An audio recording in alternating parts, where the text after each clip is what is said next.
अस्सलाम वालेकुम नाज़रीन, आप देख रहे हैं उर्दू पॉइंट। मैं हूं आपका मेज़बान फ़ारूक शहबाज वड़ाइच। आज हमारे साथ जो स्टूडियो में शख्सियत मौजूद हैं, हमारे जो मेहमान हैं वो मल्टी टैलेंटेड किस्म के हैं। मुबीन रशीद साहब हमारे साथ मौजूद हैं। चेयरमैन हैं A1 TV के, जो पहला कम्युनिटी चैनल है यूके में, और उसके अलावा यहाँ पर उन्होंने जो ज़िंदगी गुजारी है, जो सहाफ़त के मैदान में जो काम किए हैं वो सबके सामने हैं। कालम निगार हैं, एंकर पर्सन हैं और दानिश्वर हैं। और सबसे जो बड़ी बात है और उम्दा बात है वो ये है कि यूके में जाके इन्होंने पाकिस्तान का जो सॉफ्ट इमेज है उसे उजागर किया है। बाकी बातें इन्हीं से करेंगे। मुबीन रशीद साहब, पहले तो आपका बहुत शुक्रिया, आपने टाइम दिया हमें। मैं आपके बहुत से हवाले हैं, मैं सहाफ़त से बात करूं या कहाँ से स्टार्ट करूं। उस सबसे पहले एक हवाला जो बड़ा पॉपुलर रहा और हम भी आपके पीछे पड़े रहे, पाकिस्तानी मीडिया आपके पीछे पड़ा रहा। मुझे ये बताएं, ये रेहाम खान वाली कंट्रोवर्सी क्या थी, आपका उनसे ताल्लुकात कैसे थे, और ये जो मामला हुआ जब ख़ास तौर पे जब वो वज़ीर-ए-आज़म साहब को छोड़ के गई, तो सबसे पहले आपके पास गई थी। जी जी जी तो कुछ बताएं ज़रा।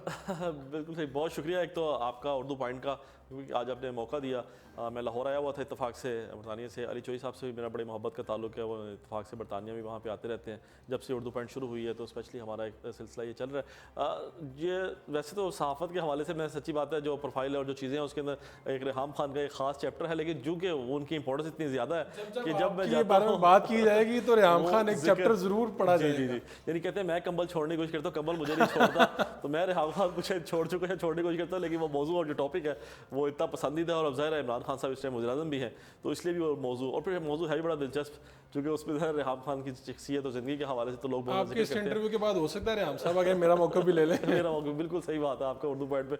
और उनका अक्सर ऐसे ही हुआ था, जब मैं पाकिस्तान वहाँ जब ये मौजू बहुत ज़्यादा चल रहा था, तो जिस चैनल पे मैं जा रहा था साथ साथ फिर ज़ाहिर है उनको भी अपनी वहाँ पे सफाई जब देनी पड़ रही डाइवोर्स थी। वाला मामला हुआ था सबसे पहले वो आपके पास आई थी, किस सिलसिले में आई थी, और उस वक्त क्या क्यों रब्ता हुआ था आपके साथ ही? और वो बिल्कुल बड़ा अच्छा आपने बड़ा बुनियादी जो सवाल उनके हवाले से किया। मेरा हाल इत्तेफाक है पहले कभी इसका मौका भी नहीं मिला खुल के इस हवाले से बात करने का, तो आपने बड़ा अच्छा और मौजूद जिस अंदाज में आप छेड़ दिया। ये बेसिकली बात है एग्जैक्टली 29 अक्टूबर 2015 की, ठीक है, कि जब वो बरतानिया आई मेरे पास, और मीडिया कॉन्फ्रेंस मैं करवा रहा था, इंटरनेशनल मीडिया कॉन्फ्रेंस, जिसमें रेहाम खान को भी एज ए एंकर इनवाइट किया था। उसमें पाकिस्तान से तमाम लीडिंग जर्नलिस्ट 5 लोगों को लाइफ टाइम अचीवमेंट अवार्ड उसके अंदर हमने दिया था उस प्रोग्राम में, जिसमें मुजीबुर रहमान शामी साहब, अताउल हक कासमी साहब, मुजाहिद बरेलवी साहब, रहमत अली राजी साहब, ये सब लोग स्पेशली उसके अंदर तशरीफ लाए थे। उसमें एक गेस्ट स्पीकर वो भी थे। उसके अलावा उसमें वशी शाह साहब थे, गरीदा फारूकी भी थी, अफजल बट, मुश्ताक मिनहास, और इस तरह के बेशुमार दोस्त जो हैं जिनको हमने पाकिस्तान से रिक्वेस्ट की थी। 25 के करीब लोग पाकिस्तान से वो आए थे उस कॉन्फ्रेंस के अंदर। तो उसमें रेहाम खान आप कह लें एक तरफ का पता या एक जो है खुफिया एंट्री रखी हुई, चूँकि वो उस टाइम खातून अव्वल की खैर उम्मीदवार थी, या वो ज़रा इमरान खान की वाइफ थी उस वक्त। और उस वक्त ये खबरें सामने आने लगी थी कि शायद उनकी डाइवोर्स हो सकती है, अलहदगी हो सकती है। आपको याद होगा सितंबर 2015 के अंदर आरिफ निज़ामी साहब ने एक प्रोग्राम किया था और उसके उन्होंने पहले इस बात का इंकशाफ किया था। और जब लंदन भी वो आ रही थी तो मुझे शामी साहब और कासमी साहब मजाक में कहते थे कि हो सकता है जब वो आए तो मुस्तकिल अब यहीं पे रहे, तुम्हारे पल्ले पड़ जाए और वापस ना जा सके। तो जब आपकी उनसे बात होती थी कुछ ऐसा फील आती थी आपको, या आपने कभी कोई सवाल किया उनसे? एक आध दफ़ा हल्का सा इशारा दिया कि मैंने था कि ज़ाहिर इमरान खान की वाइफ है और she was a main guest, और ज़ाहिर बड़ी इंपॉर्टेंट थी उस हवाले से। तो मैं कहता है मुझे खतरा रहता था कि एंड टाइम में कोई ऐसी वजह ना हो जाए कि बंदा ना आ सके। आपको पता है इंटरनेशनल ट्रैवलिंग का ये मसला रहता है कि मैं उसको मजबूरी ऐसी बनती बंदा नहीं चल गया। तो मैं उनसे बार बार कहता कि आपने आना है लाजमी। तो मुझे वो एक जुमला उन्होंने मजाक में कहा कि चाहे मुझे तलाक ही क्यों ना हो जाए मैं तुम्हारी कॉन्फ्रेंस में ज़रूर आऊँगी। अच्छा जी, और तो मुझे सबसे पहला इंकशाफ तो उन्होंने फिर आपके साथ ही किया था, उन्होंने मुझे भी चाहे मजाक में किया था लेकिन उन्होंने हिंट दे दिया जी था। जी जी। और मैं आपको एक और बड़ी इंटरेस्टिंग बात बताऊं कि हमारे 30 अक्टूबर 2015 को कॉन्फ्रेंस का पहला सेशन होना था लंदन के अंदर। तो इन्होंने कहा मैं बिल्कुल आखिरी दिनों में आऊँगी। इन्होंने बेसिकली 28 अक्टूबर 2015 को आना था।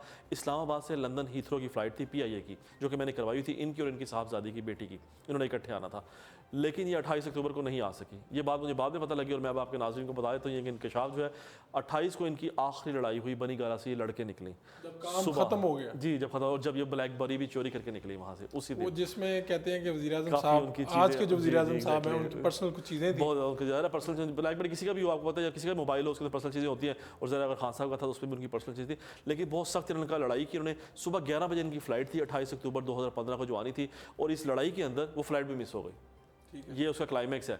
फिर इसलिए इनको रात बाहर रहना पड़ा। इन्होंने मुझे कहा जी मैं प्रोटोकॉल केस मिस हो गई, मुझसे उन्होंने झूठ बोला। इनकी टीम के जो लोग रास्ते में थे बंदे, उन्होंने कहा जी कि प्रोटोकॉल वैसे फ्लाइट मिस हो गई, चूँकि बनीगाला से निकली थी, लेकिन आज रात हम बात ये थी बाहर रह रहे हैं और कल सुबह हम आएंगे। आपकी फ्लाइट 29 की फ्लाइट से हम आपके पास आएंगे, लेकिन अगले दिन PIA की फ्लाइट नहीं थी लंदन की, अगले दिन बर्मिंघम की फ्लाइट थी। तो इसलिए मैंने उनको बर्मिंघम एयरपोर्ट से रिसीव किया 29 अक्टूबर को। और जब वो रिसीव किया उसकी तस्वीरें लगी, चूँकि मैं जिस गेस्ट को भी रिसीव कर रहा था वहाँ उसकी तस्वीरें लग रही थी।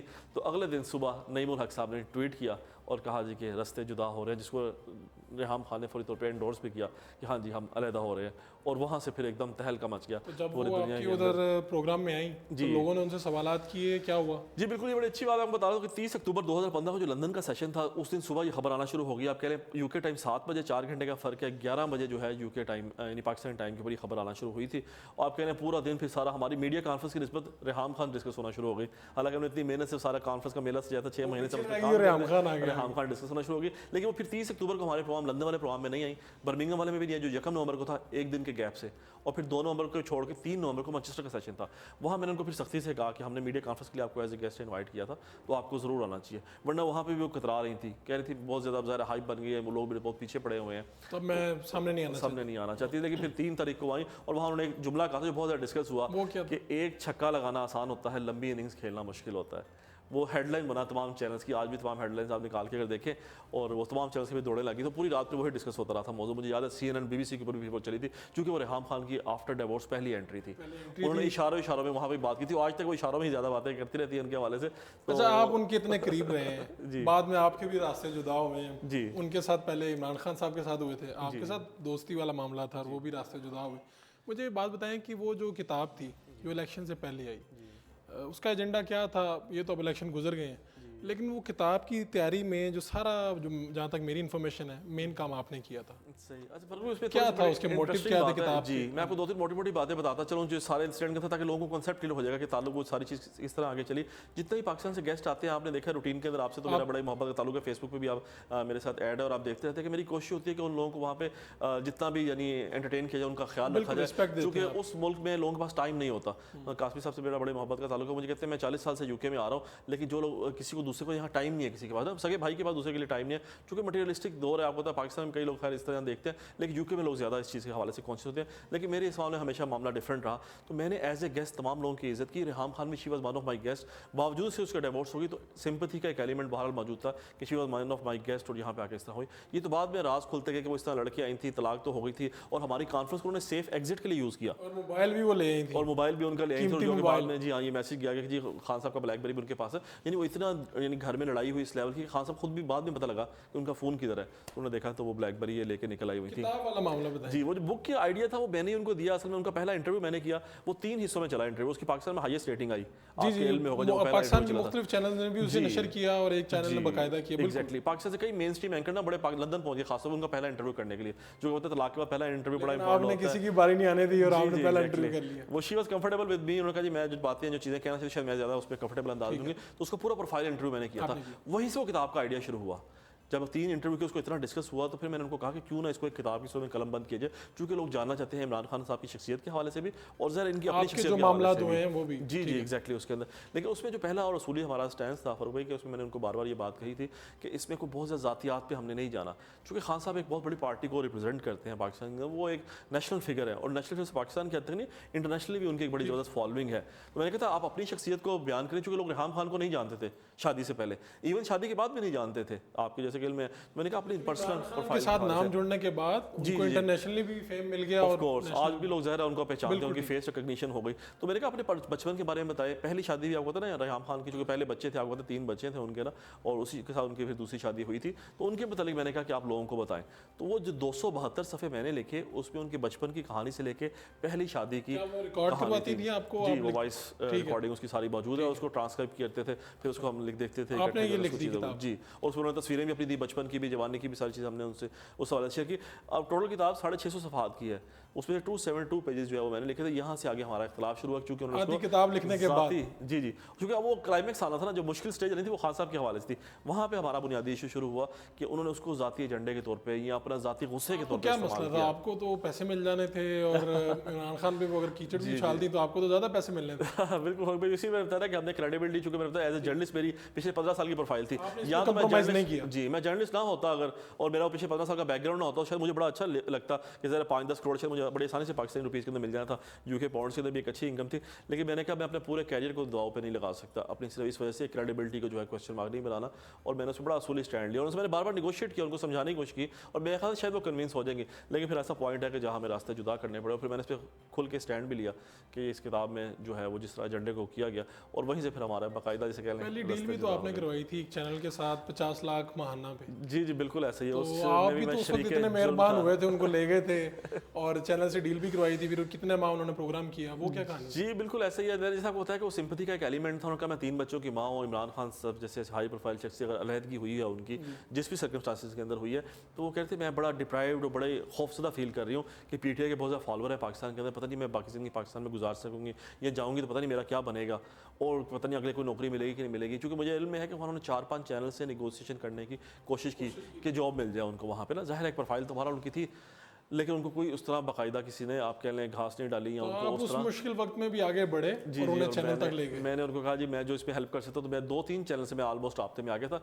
लेकिन ज़रा सबसे बेहतरीन ऑफर और बेहतरीन सैलरी जो है वो एक चैनल ने जब की, तो उसमें उनको ज़ाहिर है उन्होंने जॉब ऑफर एक्सेप्ट ये कर सारे मामला तो हो गए, आपकी राहें जुदा हो गई, जी। फिर कभी मुलाकात नहीं हुई? आप भी वहाँ पर रहते हैं, वहाँ पे कभी किसी तकरीब में आमना अब सामना तो मेरा हाल है वो किसी भी जगह पे अवॉइड ही करती हैं जाने से, चूँकि आपको पता है अब तो पाकिस्तान में भी गवर्नमेंट और वहाँ पे पीटीआई के बहुत ज़्यादा फॉलोअर है। मैंने जो उनका लास्ट वीडियो देखी है वो आपने भी शायद देखी होगी कि वो एक बच्ची ने पार्क के अंदर उनके साथ काफ़ी टफ निगोसिएशन करने की कोशिश की, और उनको जो है तो वो उनको बुलाया जाता है तकरीबात में? नहीं, ये भी आपको मैं अगली बार बता रहा हूँ कि उनको भी लोग इसी वजह से कंट्रोवर्सी बहुत स्ट्रॉन्ग उनके नाम के साथ अटैच है, तो इसलिए ज़्यादा लोग उनको अपने प्रोग्राम में भी बुलाते हैं। वो खुद भी बहुत ज़्यादा अवॉइड करते हैं। टीवी इंटरव्यूज़ और ट्वीट उनका बेस्ट मॉडल है, और वो ट्वीट भी थैंक्स टू पीटीआई कि उनका ट्विटर अकाउंट बहुत ज़्यादा फॉलोअर उनके बन चुके हैं, 1 मिलियन से ज़्यादा जो है ना। पीटीआई का शुक्रिया। उसमें पीटीआई के जो है एक बड़ा मेन लीडर है, मैं उनका नाम भी यहाँ पे लेना नहीं चाहता, लेकिन उन्होंने उनको बड़ी हेल्प की थी उनका अकाउंट के जो लाइक्स हैं और जो ट्वीट फॉलोअर जो है बढ़ाने में। उनकी प्रोफेशनल टीम बैठी, उनकी अपने ही बहुत ज़्यादा फॉलोअर है, के बाद सियालकोट से ताल्लुक रखने वाले वो हैं, तो उन्होंने बड़ी ज़्यादा उनको हेल्प की थी। इस मामले से पहले कि इस मामले के बाद? ये नहीं, पहले ज़रा शादी के बाद उन्होंने काफ़ी हेल्प की थी, क्योंकि वो ज़रा खासा भी करीबी लोगों में शामिल थे। ठीक है, उस लीडर के वो घर भी जाती रही हैं और बाकी मामला भी हुए वहाँ पे। अच्छा रहा उन्होंने काफ़ी इसको मुझे, लेकिन आपका कोई रब्ता नहीं उनके साथ? जी मेरा अब उनसे कोई शुक्र रब्ता नहीं है। चलें, इस पे आपने शुक्र अदा किया अल्लाह का। अच्छा मुझे ये बताएं कि ये सारे जो किताब वगैरह आ गई, उसके बाद आपका कोई मामला तय हुआ तो कोई रॉयल्टी वगैरह का आपका, कि आपकी परसेंट इतनी होगी परसेंटेज और उनकी? जी जी, किताब की जो इनिशियल स्टार्ट करने के हवाले से, चूँकि ज़ाहिर है उनकी तो क्वालिफिकेशन के हवाले से आपको तो पहले ही खबरें आ चुकी है कि उनकी डिग्री पे और जिस तरह की बात थी, और फिर इनिशियली किताब का ही था कि उर्दू और अंग्रेज़ी दोनों ज़ुबानों में ये किताब लाई जाए। तो किताब के जो इक़्तिबासात थे, चीज़ें थी, उसमें कुछ मेरे जो जर्नलिस्ट दोस्त हैं उन्होंने भी हेल्प की उस हवाले से, इक़्तिबास और उसको तैयार करने के हवाले से, तो वो बड़ा क्लियर था हमारा। 72 पेजेस मुआवजा लिया आपने कि नहीं लिया? नहीं, ज़ाहिर हमारी किस्मत इतनी रियाज अच्छी होती। खान आपका मुआवजा भी खा गई। अगर ये हमें मिला होता तो आज हम इस स्टेज पे इस तरह बैठे होते और किताब भी से किसी और अंदाज में आती। और मेरा ख्याल है उस किताब से उनको इज्जत भी मिलती है। अगर जिस किताब का हम प्लान कर रहे थे उसमें यानी कि बेशक खान साहब की कुछ पॉजिटिव और नेगेटिव दोनों चीज़ों को करती है। आपको लगा है कभी कि कोई सियासी पार्टी या पीटीआई की हरीफ पार्टी उनका कोई पीछे हाथ था?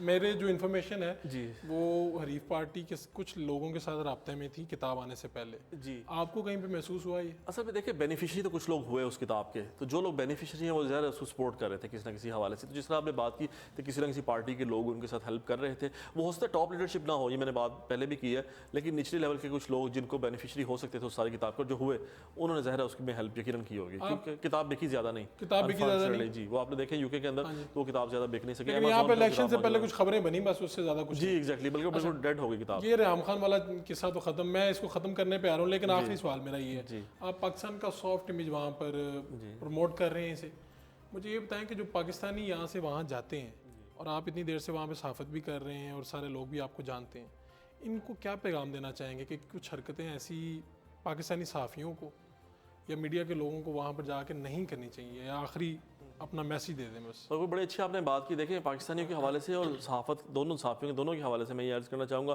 कि मैं प्रदेश में काफ़ी जगह जाता हूँ। मैं अभी अमेरिका भी गया हुआ था, यूरोप भी मुझे ट्रैवल करने का मौका मिला, मिडल ईस्ट भी मैं जाता हूँ। हमने देखा है, मैंने इंडियन कम्युनिटी को भी देखा है, बंगाली कम्युनिटी को भी देखा है, वो आपस में बड़े अटैचमेंट के साथ इकट्ठे रहते हैं। बिजनेस 8-10 लोग मिलकर कर लेते हैं। हमारे लोग 2 बंदे भी इकट्ठे नहीं मिलते, बल्कि एक दूसरे की टांगें खींचते हैं।